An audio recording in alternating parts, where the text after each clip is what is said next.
Hey guys, Kaler here, talking to you, the viewer, directly for this one. This is just a compilation of the first 25 skits I've done to kind of catalog everything I've done so far. There's going to be a bunch of timestamps in the bottom that you can find a specific one if you want to, but I figured this might be a better viewing experience if you're watching multiple at once, or you don't want to sift through all the shorts to find that one specific one, and you can't tell by the thumbnail. But otherwise, I hope you enjoy. There's more to come this year, so thank you again for watching. Continuing through the freezing winds, the group of you continue to pursue your quarry, finding yourself at the mouth of a cave. Emerging from the mouth is the large, lumbering form of the abominable Yeti, angry that you followed it to its home. I'm going to take a shot at the Yeti with my heavy crossbow. Is the Yeti large or huge? It towers over the tallest of you. It's quite big. Yeah, but is it large or huge? I can only knock it prone if it's large, so if it's huge, I'm not going to bother doing it. The Yeti is at least 12 feet tall. It's very big. Can you not just tell him the size, DM? Ugh, I don't want to just regurgitate the stats of the monster. It's going to ruin the immersion and narrative of the game I'm creating. How has this not been an issue before right now? Okay, I guess we'll try to knock it prone anyways. The shot crashes into the body of the Yeti, but it remains firmly upright. So it was huge. Maybe. Who's to say? Whatever. Is it still bloodied from when we fought it earlier? I do extra damage on my attacks if it's bloodied. I mean, all of your attacks are certainly drawing blood from the Yeti. Dude, do I add the extra damage or not? Ugh. If all you guys care about is the mechanics and rules of the game, sure, go ahead. Add your extra damage. Who cares about maintaining immersion and having a cohesive narrative anyways? Okay, well, I added an extra 3 damage per shot then, so that's an extra 6 damage. Just a heads up, guys, I'm low on spell slots because we decided not to rest earlier, so I'm not gonna be the biggest help. Now, I don't think your bard would call them spells. For God's sake, DM, why are you actually making us do this? It's in the rules. The designers wouldn't have put it in the rules if it wasn't important. You didn't make us do it last game, and John was playing a ranger specifically for it. There's no point doing it if there's a ranger, because then there's no challenge to overcome. If I were you guys, I'd quit complaining and start looking for some food. Night's gonna fall soon, and if you don't eat, you're not gonna get a long rest. Don't we have rations or food with us? The starting kits automatically have rations in them. Well, you guys didn't say you were buying any rations while in town. Whatever, I'll try to make a survival check and find some food. That's a 15. After a substantial amount of time searching, you find a substantial amount of these nuts and these berries. Is that just a walnut? Give me a nature check. My ranger had expertise in both survival and nature. Your nature check. A 6. Well, it's either a black walnut or a dumb idiot's false black walnut. I guess I'll eat these other ones then. They look just like how John described his good berries. You're gonna want to make a con save. The grotesque horror lets out a shrill, bone-chilling roar. The shriek sends a shiver down your spines and instills each of you with a deep-seated sense of fear and dread. Yeah, big deal. This guy doesn't scare me. Well, we'll see about that. I need each of you to give me a wisdom save against being frightened. Man, I hate effects that frighten you. My fighter isn't scared of anything. D&D isn't scary, so the designers put in a way for DMs to force our characters to be scared of something. Oh, I could make the monsters actually scarier. I just don't think the two of you would be able to handle it if I did. DM, please give me a reason to actually be afraid of a monster for once. Okay, if you say so. The wounds from the horror strikes refuse to heal. They continually bleed and the scabs on them just fall off. All damage caused by the horror doesn't heal, and your maximum hit points are reduced until you can find a way to end the curse. An adventure with a time limit to stop a curse afflicting us? That's fun. Oh, okay, well, how about the gaze of the horror strips away your memories and personal experiences? It takes away your class levels permanently. Whoa, that'd be awesome. I love Tier 2 play. The grotesque horror warps reality and alters the powers you possess. Each of you becomes the least optimal subclass of the class that you chose. I really like optimizing suboptimal subclasses. It's a rewarding challenge that lets me get creative and brainstorm a whole lot. It erases your backstory, and I get to rewrite it however I want. Oh, I really liked my backstory. But I guess it's more important what we do in the game and the stories we write with each other, rather than something I came up on my own without any of your collaboration. Interacting with this creature in any way sends your character to a time only existing in memorandum and transitions this entire campaign, including both of your characters, into their AD&D equivalents. That did it. Hey, DM, thanks for hosting the game tonight. I'm happy to. Come in, come in. Why are you wearing a mask and gloves? And what's that chemical smell coming from your apartment? Oh, no. Don't worry about that. I was just 3D printing something and painting some minis for tonight's session. It smells really strong in there. Should I be wearing a mask and gloves like you? It's not a big deal. Just sit down. I'll show you some of the minis that we're going to be using tonight. Well, if you say it's okay. He's somewhere around here, but... Uh-oh, security breach. There he is. Your mini for tonight. Wow, that looks really nice. Is there a chance that we can open a window or something? My eyes are starting to burn a bit. Yeah, you get used to the smell after a while. And sometimes it can feel kind of good, though. But forget about that. Check out this dude I printed. You don't get that kind of quality on a filament printer, you know what I mean? I guess I know what you mean. But what are the chemicals you said you use in the printer again? It's liquid resin, but I keep it on a shelf all the way over there, so you don't really have to worry about it. But forget about that. Check out this big boy that I printed. You know, it took 16 hours to print, but the look on you guys' faces when you come across it, priceless. DM, I'm really lightheaded. I think I need you to drive me home. You gotta check out this one. Jack, I'm so hyped you're finally joining us for a game of D&D. Yeah, we've been friends for 4 years. I'm surprised you haven't played with us already. I mean, it always seemed a little too nerdy to me, but you guys always make it sound fun, so I'll give it a shot. No. It's really cool. You'll love it. I mean, it is pretty nerdy. I wouldn't say that it isn't nerdy. Anyways, as we so often do, our 3 heroes are going to start in the local tavern of Applegate. There are villagers milling about, speaking of their local trades and gossip. A fireplace is roaring in the background, creating a nice, homey atmosphere. Chris, Tyler, we're going to start if you two want to tell me what your characters are doing, just so we can give Jack an idea. Tyler, let's start with you.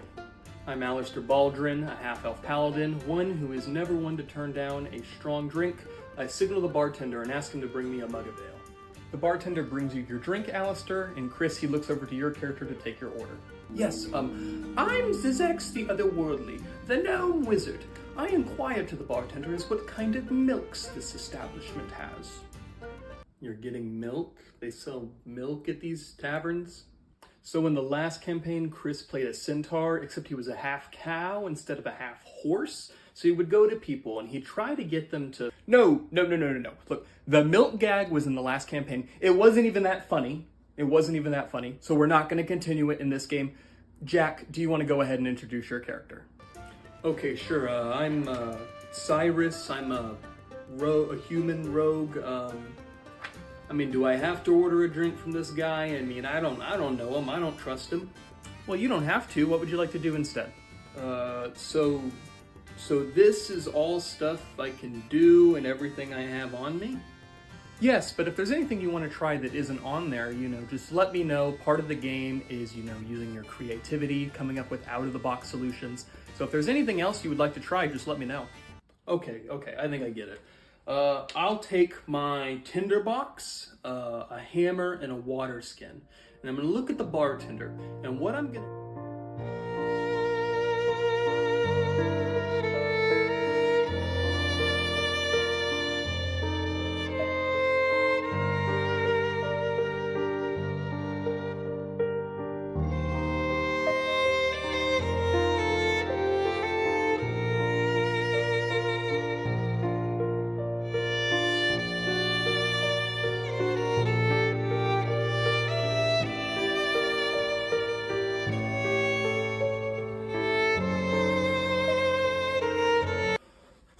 So, is this where I roll a dice or something?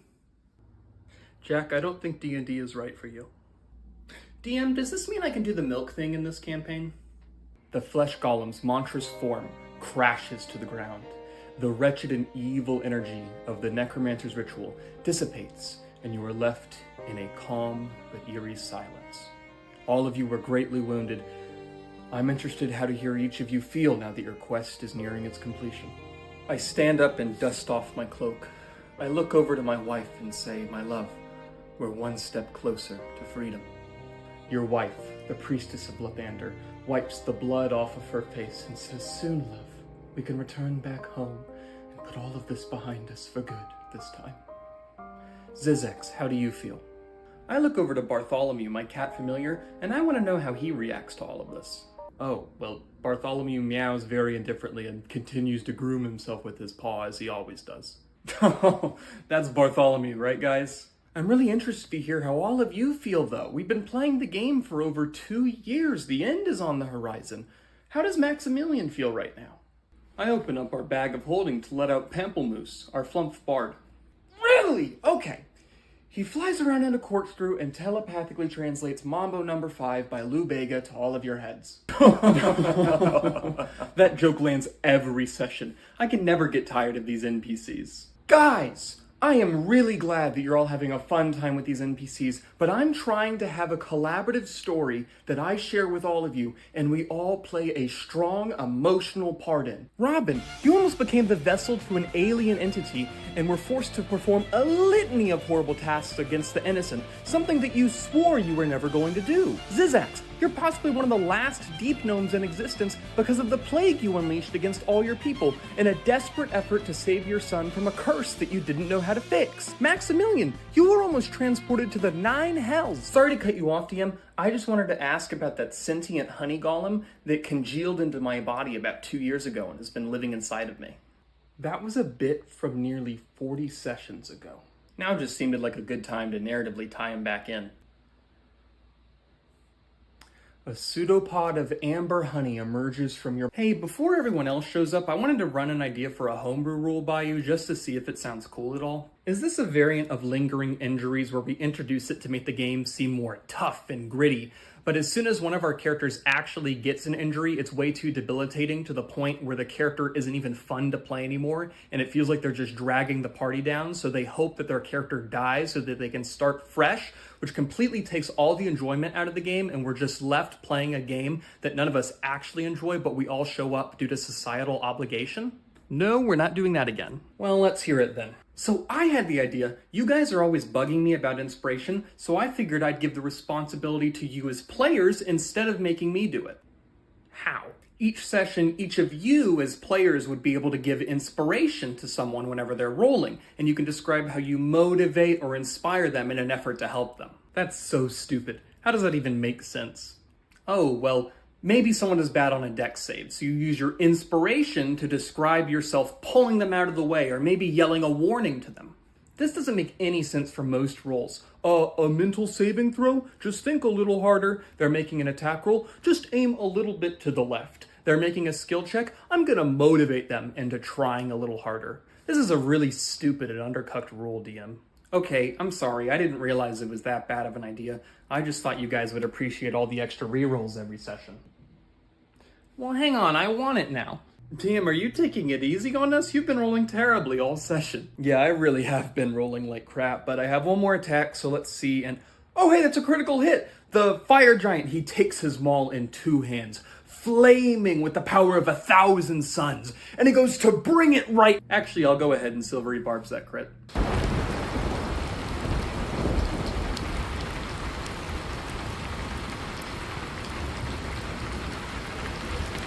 Is he gonna come back inside soon? I leave for work in an hour. We were supposed to start at 4, right? Yeah, we were. The DM said over an hour ago that he was on his way to pick up Mary Ann. Hey guys, sorry we're late. We were just putting the finishing details on Mary Ann's character. Okay, anyways, super excited to start a game with all of you. As I told y'all, my girlfriend Mary Ann is gonna be joining us. I briefed her on our group dynamic. I've told her all the rules. She gets it. She's gonna be a great fit. So, as we start, the 3 of you are on your airship, newly minted adventurers, starting to find your way in the world. Do y'all have any ideas how you want to start? Wait, the 3 of us? Isn't Mary Ann with us? Don't worry, we'll get to her later.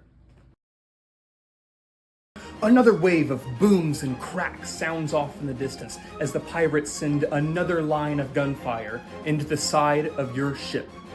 And that's a second failed death save for me. We're only level 3. I only have 1 first level spell slot left. These guys are way too strong for us, DM. What did you expect us to do? Suddenly, as all hope seems lost, you see an orange glint in the sky. A fiery red form crashes down into the pirate ship, erupting in flame. The fiery creature continues to fly and crash through the pirate ship until eventually it renders it inert and the ship descends down to the endless sky below. The fiery creature then lands on the deck of your ship, revealing themselves to be a large, beautiful, bipedal bear standing before you. Greetings, adventurers. I am Ursus, goddess of bear and starlight. It looked like the group of you needed some help, so I decided to step in. So I'm still dying. Am I gonna get healing, or what's going on with that? Oh, please allow me. I heal you for 57 points of damage. Wait, you can just do that? One of the members of your crew stepped forward. He has long, light brown, wavy hair and gleaming blue-green eyes. He approaches Ursus and says, "Oh, Milady, that was beautiful. It would be an honor to serve you." Wait, did you just describe yourself? The cavern opens wide to a grand scale. Despite your dark vision, you can't even see the ceiling above you, but you can make out the wet, moss-covered, jagged rock formations surrounding you. Be careful, Zazax. I've heard of creatures, wretched creatures, that disguise themselves as stalactites, and when you least suspect it, they wrap themselves around you and pull you in. Oh, actually, Maximilian, these ones on the ground around us are called stalagmites. A fun way to remember that is a stalagmite might one day reach the ceiling. The ones you're thinking of are stalactites, which are the ones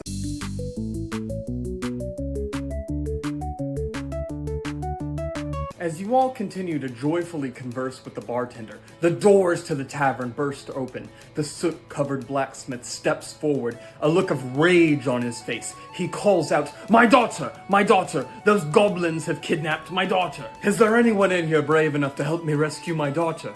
Wow, a group of goblins kidnapping some local villagers. And I bet they're gonna get sacrificed to some kind of fell being or god that we're gonna have to stop. But we'll show up right in time and be the heroes of the village and stop them or something, right? I mean, come on, can't you run something a little less cliche, DM? Maybe this is a recognizable trope, but that's because it's tried and true. It works, it's fun. I don't want something that's been done before. Give us something original for once. Well, I have been cooking up something. I just think y'all aren't ready for it. It's a little too high concept. Whatever you've been cooking up has got to be better than this generic fantasy slop. Well, all right.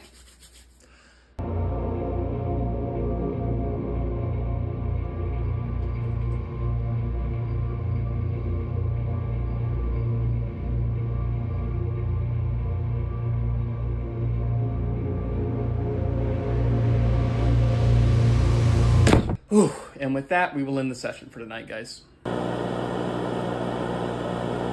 You guys were right, that was fun. Maybe next session we can see what those goblins are up to. And that's 47 damage total. Staggering back, Kalmar the Undying falls to one knee and howls out in pain. There's no way it was that easy. His gaze looks up to you. Do you think that that's all I have to offer? His skin begins to undulate and writhe. His eyes turn a black. I shoot him with my bow. Yes, your turn is going to be up next. Where was I? He emanates this aura of putrid energy. No, I said I shoot him with my bow. I'm not letting him do this. Oh, no, this is just a description as we go into the second stage of the fight. My character isn't stupid enough to just let him get stronger. I really don't have anything against these descriptions. Yeah, I think the descriptions make it a cooler fight anyways. We're going to get right back into combat. As Kalmar's transformation continues, you see him finally... No, he doesn't. You're a bad DM if you're not gonna let me stop.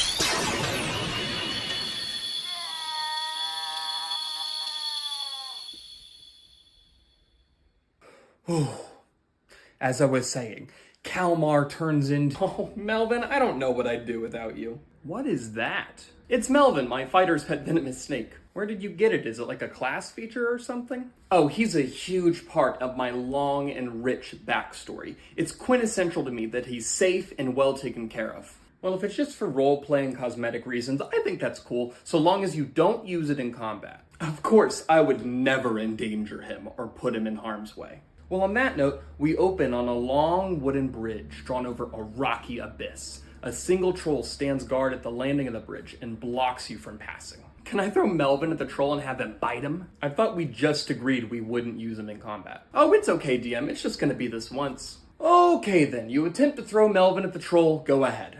Awesome, Melvin's gonna get a 12 to hit. Well, that's a miss. And unfortunately, on the troll's turn, it's gonna take Melvin, and it proceeds to... Melvin! Alright, Rogue, back to you. I'll just hold my turn. Doesn't really feel like there's a lot I can do right now. Oh, okay, if you say so. Paladin, give me your first death save. I am a warrior upholding the tenets of grace and bosoming life. Can I have advantage on my death saving throw, DM? No, you still cannot. Then I failed you. That's unlucky. Next, we have the Mind Flayer Scion. It looks to you, Rogue, and its eyes glow a fluorescent purple as it attempts to seep into your mind. It casts Dominate Person. Give me a wisdom save. That's a 14. You succumb to the Mind Flayer's aberrant thoughts. A cold voice echoes in your head. Kill them all, but spare me their heads. Well, if I'm being mind controlled... I move to the Paladin and make an attack at advantage. You fail 2 death saves and are outright dead. Dude, what the? Then I trigger my Fast Hands ability to throw a beat of force at the Warlock. He needs to make a DC 15 dexterity saving throw or he's trapped. Are you being serious? I'm being dominated. I wouldn't hold back. This is so... I fail. Finally, due to my optimized multi-classing, I activate Action Surge. I pick up the Paladin's Wand of Magic Missiles and expend all the charges at the Bard. You take 40 force damage. I'm down. You just TPK'd all of us in one turn. You couldn't have done any of that while you were on our side? Well, I didn't really feel a need to apply myself before, but since I was mind controlled, I was forced to let out the anger I'm and the so air sorry. demons. The Sultan of Stars, emissary of the cosmic realms, steeps down into the battlefield. Your final opponent draws near as we begin with the Paladin. I cast Circle of Power and stand between the Rogue and the Sorcerer so that they benefit from my aura. Love that support, Rogue, we're on to you. I'll dash as a bonus action to make it up to the Sultan, and then I'll stab him with my rapier. But my aura, just so you know, that attack wouldn't have sneak attack. That's fine, if you say so. Sorcerer, I'll just fling a firebolt at him. Are you really gonna... Hey DM, yeah, what's up? What did you just do? Okay, that'll only stun him for about a minute. You guys need to tighten up. Dude, what? This is the final fight? I can't carry you guys for this one. I am. I just stabbed him. You ran out of the protective aura. You did next to no damage because you didn't get sneak attack, and now when the Sultan targets you, which he will, you're gonna be screwed. I stayed in the aura though. Yeah, and you cast a cantrip? I mean, we're 15th level. You've got to have something better you can do. Well, I was just trying to figure out what the Sultan can do first. Sure, but we can't afford to do nothing on our turns. I really don't want to tell you guys what to do, and I hate having to do this, but this is an epic fight. If we want to survive, we're gonna have to give it our all. Yeah, I get what you mean. I'll step it up. Sorry guys, I must have dozed off. Where were we? You were just saying the Sorcerer's turn is up next. Oh, yeah, okay. Sorcerer, what are you doing? I've thought about it, DM. And what I'm gonna do is cast Firebolt and quicken another Firebolt. The red dragon, Asperon Scipia, flies down the rocky gorge, embers bellowing out from her mouth. The rest of your companions lay dead or dying. What will you do, Ranger? I wipe the blood from my face and grit my teeth. I draw the final arrow of dragon slaying from my quiver. I proclaim to the sky for the dragon and all of my ancestors to hear. You may have stolen my friends and family from me, and hell, I might perish momentarily. But the one part of me you will never reduce to ash is my unbridled, unwavering resolve that lingers within me to bring your agonizing death. I let loose the arrow, and I roll a natural 20. The arrow strikes clear through Asperon Scipia's eye. Her body begins to waver and shake as it careens towards the ground, her dead body colliding with the earth. So you arrive at the canyon. It was the last known location of that Imperial spy and the contact he was supposed to meet. Are there any tracks at the entrance to the canyon? Give me a survival check. Can it be a perception instead? Sure, I guess. Oh, cool, that's a nat 20. Oh, then yeah, you see 2 sets of footprints go into the canyon. They're maybe a few hours old at most. Cool. even as the form of Baphomet falls to the ground, his essence dissipating away to the abyss. The Book of Vile Darkness still sits open, creating a gateway from his realm to yours. Someone will need to shut the book, but the negative energy it would release would kill either of us. I know what I have to do. Maximilian, don't be crazy. I'm sure I can. Build a statue of me facing east, and let our legacy live on.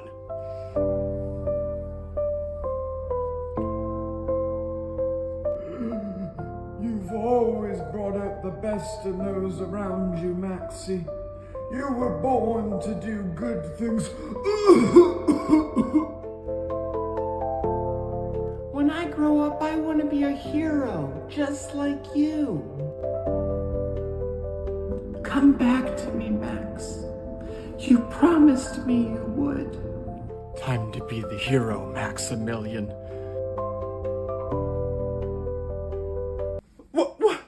What happened? I was just about to close it. I was trying to tell you, you don't need to sacrifice yourself. I can just send my familiar to do it. But I was gonna be the...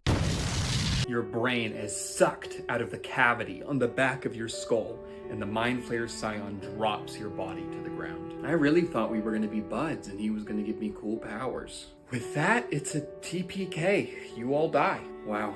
Guys, I'm really sorry. I got carried away getting dominated by that Mind Flayer. It's okay. I think we can all learn something from this experience. It's no one's fault, really. The DM mind-controlled a player character and it got out of hand. I mean, he also let you hold your turn. Like, what was he thinking? That's not even a real rule. Anyone could have made a huge, glaring mistake like that. But irregardless, we all have to suffer the bleak outcome of our party's story being over prematurely. I would have loved to have seen where we actually ended up if we didn't, TPK here. I guess there's no way we'll ever know, though. So DM, where does this leave us? Suddenly, you all wake up from this demented shared dream that you were all under. Oh, that's such such a a ridiculous again, worm. please. Thank you for bringing me the artifact, adventurers. The Archdemon's forces have been pursuing us relentlessly. Yeah, sounds like a big deal. Can we get paid now? Hush now, Cyrus. This is an item of great importance. What does the artifact even do, Archmage? I hope to determine that now. Would the group of you remain here while I attempt to identify it? Nah, we're good. I will give you another 500 gold in case I require protection. Deal, let's identify it. It protrudes an awful aura about it. Yes, so please be quiet. I will require the utmost amount of caution if I... Oh, dear Lord! It burns so much I agonize more than I've ever felt before. It's wrapping some kind of barbed tentacles around me. It's probing my mind. Deviant and wayward thoughts rack me. It's pulling me in. It's pulling me in. Someone help me. Oh, God. Fascinating. Just fascinating. We need to destroy this box at once. Where do you think he keeps his gold? DM, I would like to cast Identify on this here artifact. Oh my god, how did we survive that? I'm doing fine. I don't know what you're complaining about. You just got the wizard killed. My barbarian didn't know any better. He thought they were going to attack us. The kobolds were inviting us to a ceremonial feast to their goddess. DM, is it too late for me to revivify the wizard using the diamonds I have? Actually, if you recall, the barbarian stole your diamonds and traded them for 5 silver pieces. Why? Well, the diamonds were shiny and white, and I traded them for something more than shiny and white. I thought I did you a favor. What do you get out of making this game miserable? I'm just playing my character. I dumped intelligence, remember? Was it your character that dumped it, or was it... If we can get back to the matter at hand, the one thing that y'all did manage to salvage from this fight is this bottle of a green sizzling fluid with a skull painted on it. Oh yeah, I'll take this and drink it. That is obviously poison. Well, since there's a skull on it, maybe it'll give me the power to bring death and destruction to my foes. I wouldn't bet on that. Unless you guys are gonna stop me from drinking it, right? Go ahead, you're playing your character. Okay, I drink the green fluid, DM. Ugh. How do I feel, DM? Funny enough, it actually is a potion that gives you the power to bring death and destruction to your foes. Yo! The Archdruid drops his wild shape, and he goes to cast Flesh to Stone on the rogue. Crap, man, you've got to do something. I could try to break his concentration on the spell. He still has legendary resistance. DM, I'll cast Dispel Magic on the rogue. Oh, okay, roll for it. Oh, hey, I got a 19. DM, does that mean... The rogue ceases turning to stone, but you notice him start to change more than you anticipated. You see his form condense into something much smaller. His arms begin to grow bright red fur. His hands and feet shrink into vulpine paws, and 2 pointed ears protrude from his head. Dude, are you a fox? Yeah, I'm a magic fox. What just happened? So I was a telepathic fox, minding my own business, and one day I saw this wizard to mess with. I guess this wizard was having a bad day or something, because next thing I know is he's true polymorphing me into a human. How long has this been going on? Well, he polymorphed me into a baby human, and I had a whole life growing up, so it was about 28 years ago. So now you're a rogue that's a fox? Actually, I gained all my powers and skills as a human, but it doesn't seem like those transferred over to this form, so you're on your own. Thanks, though, it was nice to know you. DM, am I? And the druid is going to cast True Polymorph on you. The owlbear knocks you prone and stands over you, fighter, squawking angrily because you intruded on its nest. Bard, do something, please! I want to hold out a ration in my hand and try to feed the owlbear. The owlbear rakes its claw across your face, fighter, blinding you in one of your eyes. Bard, it is not our friend. Fight it! Don't hurt it. I want to try to pet it and tell it we're its friend. The owlbear rips open your breastplate, fighter, and begins to tear into your chest. I'm not gonna last much longer, Bard, I'm begging you. DM, I attempt to sing a song to calm the owlbear. Oh, owlbear, long feathered beaked face, not haired. Oh, owlbear, listen to my sweet. The sun dwindling down on the horizon. The group of you go to sleep at the rooms you rented at the tavern nearby.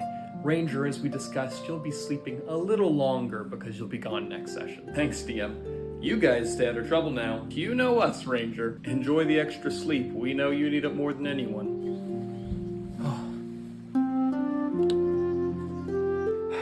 Good night, world. See you in a couple weeks.